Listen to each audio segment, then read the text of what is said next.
That's right, Colts fans. Keenan Allen is officially an Indianapolis Colts. Welcome into Colts Talk, presented by Prize Picks. Billy Beebe with you. I was with you late last night when the Colts made the move to bring in the veteran receiver, multiple-time Pro Bowler, big name within the NFL. And if you loyally watch Colts Talk, you would know he was a prime option for the Colts to go out and get at the veteran receiver position. You would know his stats. You would know his fit.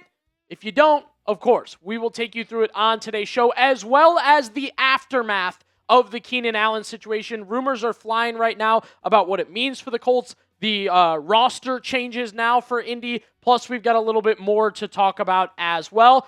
Ladies and gentlemen, Keenan Allen has juice left. You take a look at the stats here. He was one of those names that when we were in NFL free agency, I had to double take at his numbers. I had to re-look at his numbers because in my head, I just assumed he was washed. He can still go out and get it. He can still go out there and make plays and has done that over the past few years. Again, I don't think Chicago went exactly how Keenan Allen hoped, but he recovered very well in 2025 with a full season with the Chargers, going out there and having a very good regular season that brought him back to pretty good free agency market. And we are learning, we'll get to it in a second, but the Colts were involved the whole time with Keenan Allen. They were communicating with Keenan Allen for months. If you are like me and pumped that Keenan Allen is an Indianapolis Colts, I was waiting for this one. I wanted this one, and we got it here on Colts Talk. Do me a favor, scale your excitement. I'm a 10. I'm commenting 10s. You'll see us comment a 10. How about you? How excited are you to watch Keenan Allen on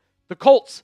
That gets us into the connect the dots, foil hat, conspiracy theory stuff in this situation. And I will say, I was in on this, so I can't act like you guys are crazy for thinking this, but many think the signing of Keenan Allen means or meant or is connected to Alec Pierce's health, right? The idea that Alec Pierce, in his ankle recovery from the surgery there, that by signing Allen, it means Pierce is not going to be ready to go for week one, end of the preseason, however you want to put it. However, I will say, we are debunking that. It has been debunked, at least by ESPN's Stephen Holder. He is noting, no idea why Keenan Allen took so long for the Colts to sign, but this was months in the making. And Holder has reiterated this a few times, that Shane Steichen has been in communication with Keenan Allen. And there's a history there. Shane Steichen was with the Chargers from around 2015 to 2020. Some very good Keenan Allen years in there, by the way, as Steichen moved his way up the ladder in, I think, still San Diego at that time, into the Los Angeles situation. And the question is, as Holder says here, if he's in shape, it seems like this has been in the making. This has been rumored. This has been talked about. And look, until the Stephen Holder report, I'm with you guys on this. I said on the show here that signing a receiver was going to worry me a little bit about Alec Pierce, right? It was going to mean doom, or it's going to go farther than we thought. But we did just get this Chris Ballard update the other day. It's been like any rehab. There's ups and downs. There's a new normal that he has to get used to, but there's no setback. He's in good shape. He's making good progress. Every player comes back differently, and we feel good about where he's at. So, like Holder said in this situation, I am still curious about what happened here, what took so long. I love the idea, though, that Shane Steichen was communicating with Keenan Allen. I like the idea that probably Chris Ballard was checking in with his agent as far as in shape. Where's he working out? What's he working out? I am curious, though, what took so long. I feel like this could have been done a month ago. I feel like this transition could have been done a month ago. Is it what the Colts saw in the New England game that they didn't like enough from the receivers? Is it, the idea that they just feel like they didn't have enough from the receivers in general, that they finally decided after what they've seen in training camp, they had to go out and get another name? We talk about that all the time here on Colts Talk. Maybe that was it, but I'm still curious why now, and yet I kind of don't care. Welcome Keenan Allen to the Indianapolis Colts. So that one connection between Pierce and Allen and the injury there, that was one. And then Colts fans have also kind of begun to do the comparison between, well, maybe we should have just kept Michael Pittman Jr. if we were going to go out and get a veteran receiver, and or he can fill that Michael Pittman Jr. spot relatively easily, right? That is a debated rumor and talking point right now that I think we should get into here on the show. But first, it is Taco Tuesday on the Prize Picks app. That's right. Throughout the day on Tuesdays, Prize Pick releases multiple discounted player projections called tacos. They're marked with the taco icon. Pretty simple to put together in your lineup. Here's a lineup I copied from one of our guys here at Chat Sports. $10 to win $60. Carlos Rodon and Shane Baz, we're going less on the ERA in the first inning for those guys there. Yeah, kind of fun. Multiple pitchers, less on the ERA. That's great. The taco for Kelsey Mitchell of the Fever. Indiana and Toronto going at it, so we used our taco there. And then Miller and Harrison, same thing. Less on the half ERA in the first inning. So you're seeing we're combining baseball and basketball in that one. That's the fun of Prize Picks. And again, take advantage of Taco Tuesday. Plus, play your first $5 lineup and get $150 in lineups. If you win right now on Prize Picks, just use code HMA when you sign up. That's right. Prize Picks just switched up their offer, so there's no better time to join. Lock in and win that first lineup. That's code HMA at sign up to get $150 in bonus lineups if you win your first $5 lineup on Prize Picks. Yes, Michael Pittman Jr., we're probably going to bring him up for, I don't know, another, I guess we can decide, but here on on Colts Talk for another year, I would think. We've talked about the A.D. Mitchell stuff and Michael Pittman and that trade and Pittman and letting him go and all these different things. But once again, Keenan Allen seems to be the Michael Pittman Jr.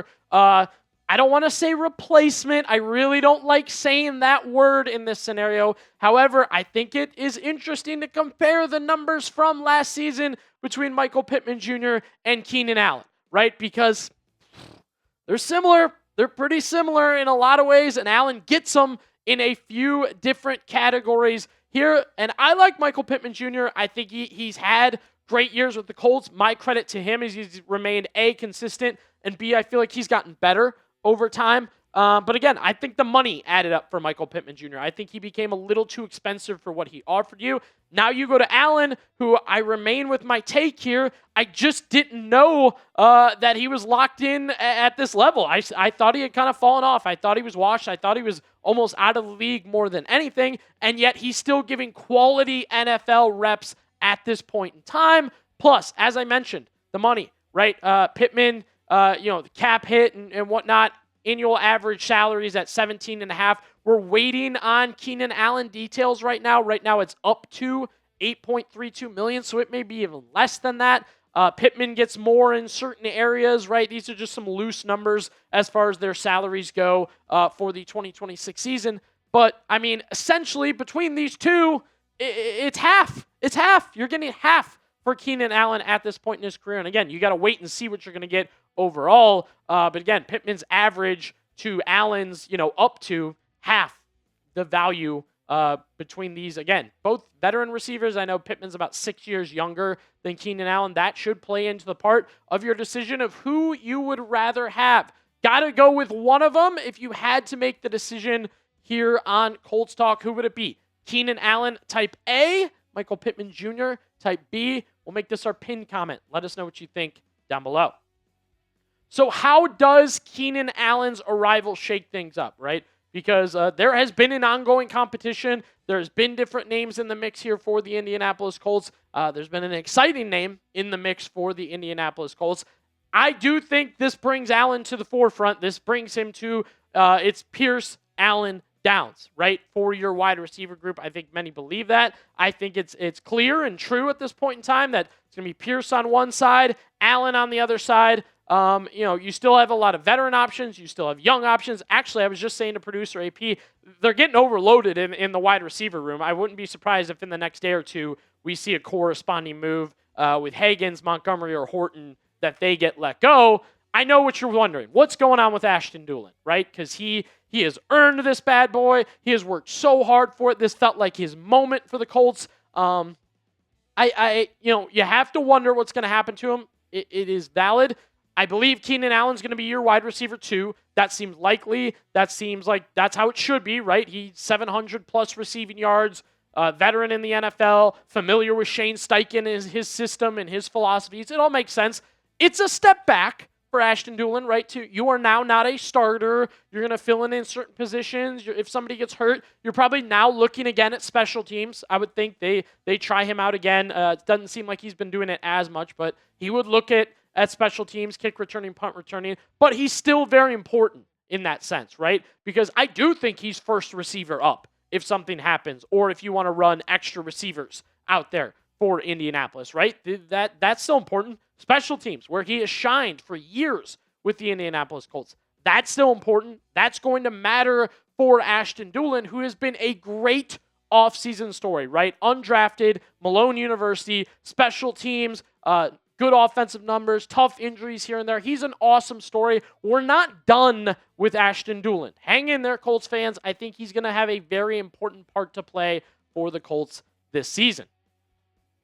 Today's show is made possible by SeatGeek. If you're trying to go to a Colts game this year, use SeatGeek to save 10% off your next set of tickets by using code CHAT10. Whether it's a Colts home game or a Colts road game or even a Colts preseason game, you can get tickets on SeatGeek. Why not check out a big-time matchup this year when the Cowboys come to town to play the Colts? It's not just football games either, by the way, on SeatGeek. Concerts, comedy shows, festivals, WNBA games, all available. Whatever it is, SeatGeek has you covered. Each ticket rated on a scale of 1 to 10, so you know you're getting a good deal. All you have to do is look for the green dots, because green means good. If you see the red dots, red means bad. And, of course, I have a code for you guys. You can use code CHAT10 for 10% off your next set of tickets at SeatGeek. That's 10% off any tickets with promo code CHAT10. Make sure you click the link in the description to download the app and have the code automatically added to your account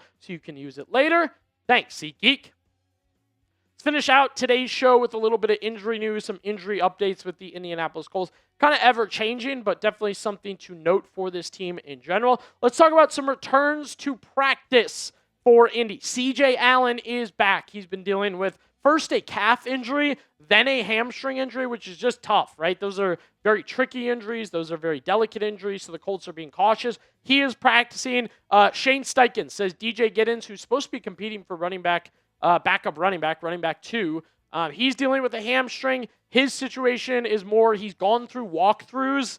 I guess that's a return, but I wouldn't necessarily say like he's back in action and doing all that. So we're keeping an eye on these two guys. Allen specifically, I'd like to see in the game against Atlanta on Saturday. Some of the other names we're watching, Alec Pierce. We read you that quote from Chris Ballard, but Shane Steichen confirmed he will not participate in joint practices this week. And I'll just be honest, any video I see of Alec Pierce is him gingerly walking around the practice field, which honestly is getting just a little bit old. Like, run a route. Do something, right? It's like, bro, run one route. Let us know you can run a little bit here. Charvarius Ward is dealing with a back injury. I'm getting concerned. I will note, I am getting concerned. He dealt with this during some of the mini camps. Now he's dealing with it in the preseason. Back's a tough one as well, right? That's a very, very tricky injury to go with there. Some other injuries along the offensive line and at wide receiver. Honestly, for Anthony Gould, that could lead to being cut from this team if he's not out there playing in the preseason. We will keep an eye out there, as well as Nolan Rucci, who's a UDFA. So he's trying to earn his spot while injured at this point in time. 2 days of joint practices between the Atlanta Falcons and the Indianapolis Colts before their game this weekend. We will have the coverage for you, the reactions, your thoughts, my thoughts, right here on Colts Talk, so be sure to subscribe.